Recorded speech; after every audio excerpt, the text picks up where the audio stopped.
Welcome back. We continue to catch up with our remarkable women nominees this month. And Mary Jeanette Owens, nominee, says her testimony is one that needs to be heard. She is an example of resilience and perseverance. Patsy Kelly has her story.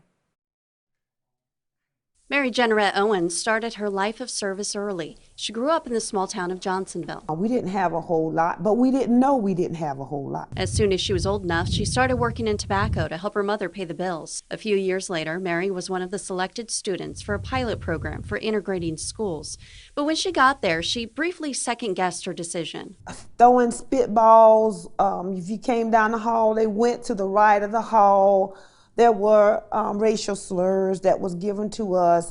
They would move their seats far, but as time went on, I guess the heart of some of the students and the heart of the teachers, I must say that the teachers was very understanding. And even though I could see it in their eyes, and that's how I knew I was going to be kind of okay. But we stuck together.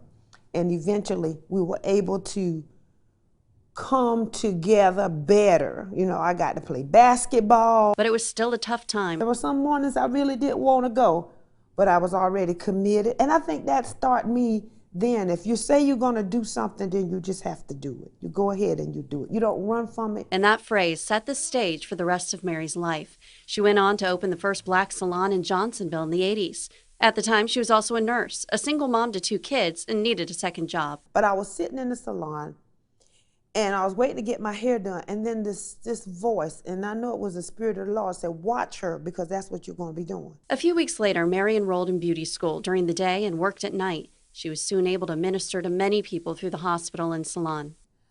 Well, I always knew that I had a calling for ministry, because it appeared that everything I was already doing was always centered around helping somebody, even with my business, with DJJ, with the school district. She supported the DJJ program, domestic violence groups, and other community programs as a ministry through her salon.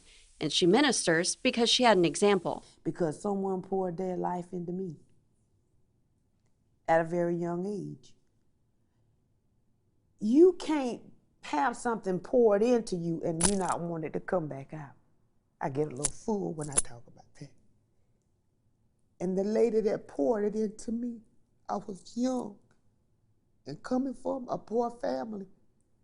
It helped me to understand the shortcomings of other people and what people go through. But Mary says she doesn't do this for the recognition. She does it to glorify her God. Reporting for News 13, I'm Patsy Kelly. And Mary went back to school at the age of 50 and then went on to get her doctorate. She also works as a college skills instructor.